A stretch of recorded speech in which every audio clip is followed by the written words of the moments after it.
lahat.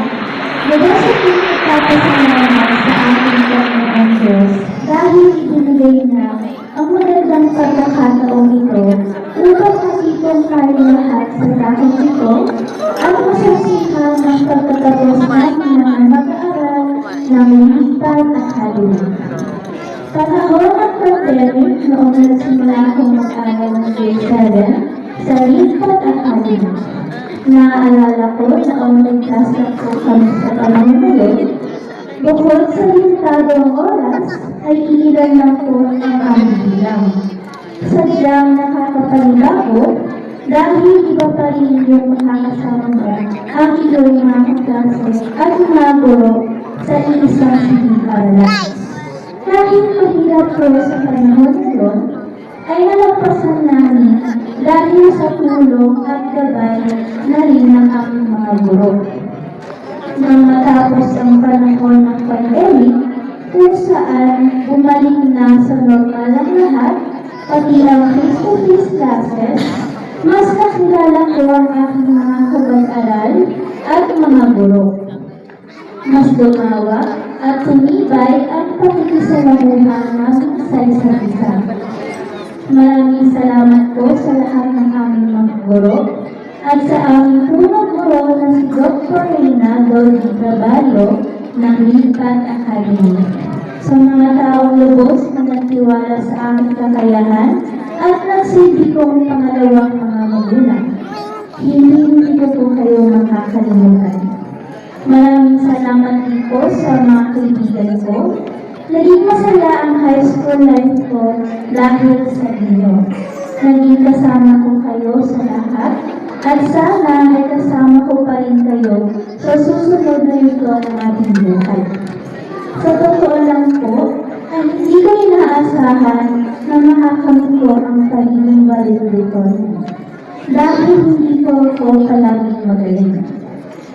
Ito po ay malaking biyaya sa akin, lalo na po sa mga nagpalaki sa akin na lolo at lola ko at mga tita at tito ko po.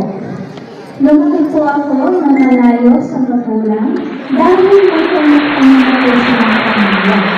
Pero, ganun pa man, ay nakala ko dahil lumaki po ako na punong-puno ng pagmamahal. Sa lola at lolo ko, naranasan ang pagmamahal ng mga magulang, kaya labing pasasalamat ko po sa kanila dahil kahit minsan kasaway po ako, ay pinagtsagaan ko nila na lumaki ako ng tama at may takot sa Diyos. Dahil po sa kanila, kaya po nakaya kong makamit ang lahat ng ito.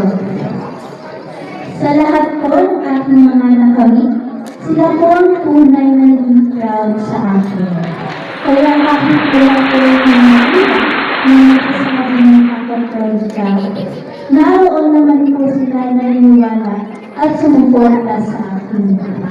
Maging po bawat isa sa aking mga mag-aaral ay may kanya-kanyang bugog sa buhay. Iilan sa inyo ang kailangan pagsabayin ng pag-aaral at pagtatrabaho para lang makatapos. Yung iba naman ay kailangan itabuhin ng isa ang sarili dahil wala ng mga magulang. Pero sa kabila ng lahat, nakarating kayo sa pinaka-importanteng araw na ito. Hindi dito nagtatapos ang ating paglalakbay, bagkus simula pa ng ito ng mas mahirap at mas malawak na landas na ating tatahakin. Ang iba sa inyo tulad ko ay mag-aral sa kolehiyo at ang iba naman ay susubukan ng maghanap ng trabaho. Iba't-iba man ang ating planong gawin sa inaharap, magsikap tayo at ipakita sa kanila na kaya natin. Mas mag-aral pa tayong mabuti at higit sa lahat, huwag natin kakalimutan palaging manalangin. Sa kabila po ng mga nangyayari sa Middle East na nakakaapekto rin sa ating bansa, lalo na sa pagtaas ng mga bilihin, huwag po tayong mawala ng pag-asa. Mahirap man ang sitwasyon, patuloy po tayong magsikap at mangarap. Tandaan po natin na ang bawat pagsubok ay magpapatibay sa atin upang mas maging handa sa hinaharap. Sa mga kamag-aral ko, ang araw na ito ay hindi lamang pagdiriwang ng ating pagtatapos, kundi paalala na rin ang sutunang ng Diyos ng ating pamilya, mga guro at kaibigan, kayang-kaya natin harapin ang kahit anong hamon sa buhay. Congratulations po sa ating lahat. Binabati ko rin ang mga magulang at kamag-anak na malaking papel na ginampanan upang kami lahat ay makatapos. Ang aming tagumpay ay tagumpay rin. Muli, ako po si Elijah Singalera. Maraming salamat po. Once again, thank you